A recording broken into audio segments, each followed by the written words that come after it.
Everyone. आज हम हस्तरेखा में राजयोग के बारे में या फिर उत्तम महाराजयोग के बारे में जानेंगे। ये हाथ बहुत ही बॉम्बे के बहुत ही बड़े व्यापारी का है, जो बहुत ही धनाढ्य है और काफी ऊंचे खानदान से बिलोंग करते हैं। अब राजयोग में सबसे पहले हम गुरु का बहुत बड़ा महत्व है हस्तरेखा में। तो हम देखेंगे कि इनकी गुरु की उंगली और जो शनि की उंगली है ये ऑलमोस्ट सेम साइज की है। तो जिस किसी की भी गुरु की और शनि की उंगली ऑलमोस्ट सेम साइज की होती है, उनका गुरु बहुत ही ऊंचा और तगड़ा माना जाता है। तो जिस किसी का भी गुरु ऊंचा रहता है या अच्छा रहता है, ऐसे व्यक्ति उत्तम योग या फिर उत्तम स्वभाव वाले, उत्तम आकृति, उत्तम शरीर, उत्तम कुल, इन सब चीजों की इनको प्राप्ति अच्छे से होती है। दूसरा, हम लोग इनके गुरु के बारे में देखेंगे। ये हमारा गुरु है और यदि हम लोग इनके गुरु के बारे में देखेंगे तो इनका जो गुरु माउंट है, इसके ऊपर बहुत ही बढ़िया स्वस्तिक का चिन्ह बन रहा है। देखिए, ये स्वस्तिक का जो चिन्ह है इनके हाथ में, ये बहुत ही बढ़िया रूप से बन रहा है। सबसे पहले हम लोग गुरु को देखेंगे, उसके बाद में गुरु का जो माउंट है उस पे क्या चिन्ह है, ये बहुत बड़ी अ, मान्यता यहाँ पे होती है या फिर बहुत ही बड़ा पॉइंट राजयोग के बारे में होता है।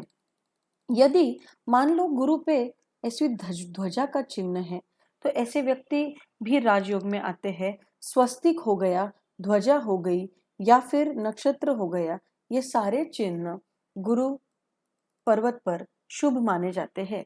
तो इनके हस्तरेखा में हम लोग देख रहे हैं बहुत ही प्रोमिनेंटली और एक्स्ट्राऑर्डिनरी स्वस्तिक इनके हस्तरेखा में बन रहा है।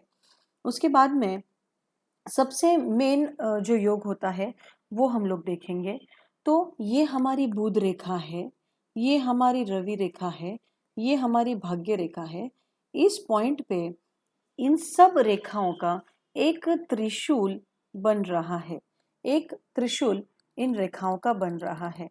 तो जिस किसी की भी बुध रेखा, रवि रेखा और भाग्य रेखा का त्रिशूल बनता है, उसको हम लोग राजयोग मानते हैं या फिर उत्तम भाग्य, उत्तम योग के रूप में उस हाथ को हम स्वीकार करते हैं। दूसरी और एक चीज इनके राजयोग को बढ़ाने वाली या इनके राजयोग में बरकत करने वाली है, ये इनकी रवि रेखा है। रवि रेखा पर भी इनको एक बहुत ही सुंदर और स्पष्ट त्रिशूल आकृति बन रही है। ये हम लोग देखेंगे यहाँ पे एक बहुत ही स्पष्ट और सुंदर त्रिशूल आकृति इनके हस्तरेखा में बन रही है।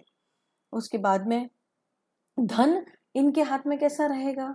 राजयोग साधु संतों का भी होता है, राजयोग महात्माओं का भी होता है, लेकिन उनके पास धन संपत्ति नहीं होती है, वो निर्धन होते हैं क्योंकि वे साधु संत होते हैं।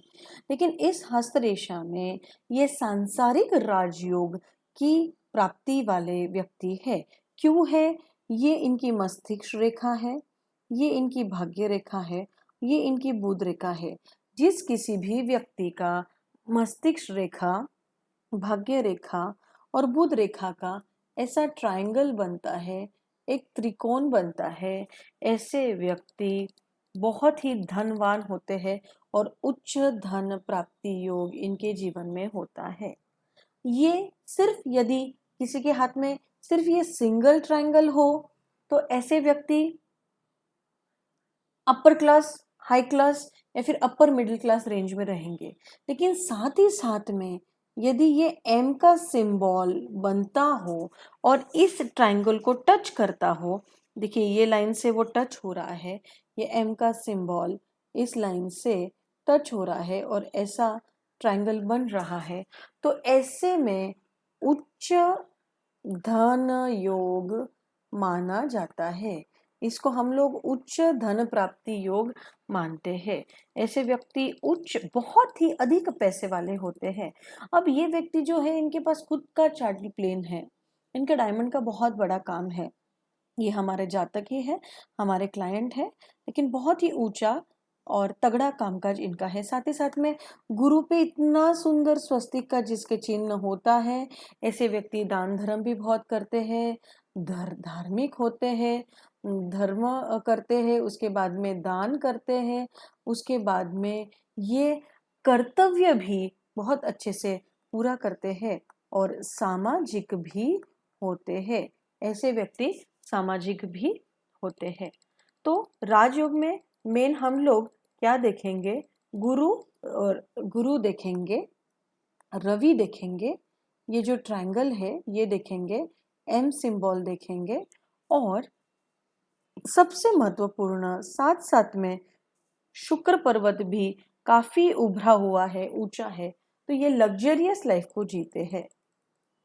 इनके लाइफ में बहुत ही अच्छी तरीके की लग्जरी होती है। आज इसी के साथ राजयोग का विषय हम लोग समाप्त करते हैं। आपको यदि हस्तरेखा संबंधित कोई भी जानकारी चाहिए तो आप तत्क्षण मेरा चैनल सब्सक्राइब करिए, और ताकि आपको जो भी नए वीडियोस अपलोड होंगे वो इमीडिएटली पता चले, उसका नोटिफिकेशन आपको आए। यदि आपको हस्तरेखा संबंधित कोई भी शंकाएं मन में है तो आप कमेंट बॉक्स में कमेंट कर सकते हैं। हमारे लिए आपके कमेंट एकदम स्वीकारनीय है। धन्यवाद।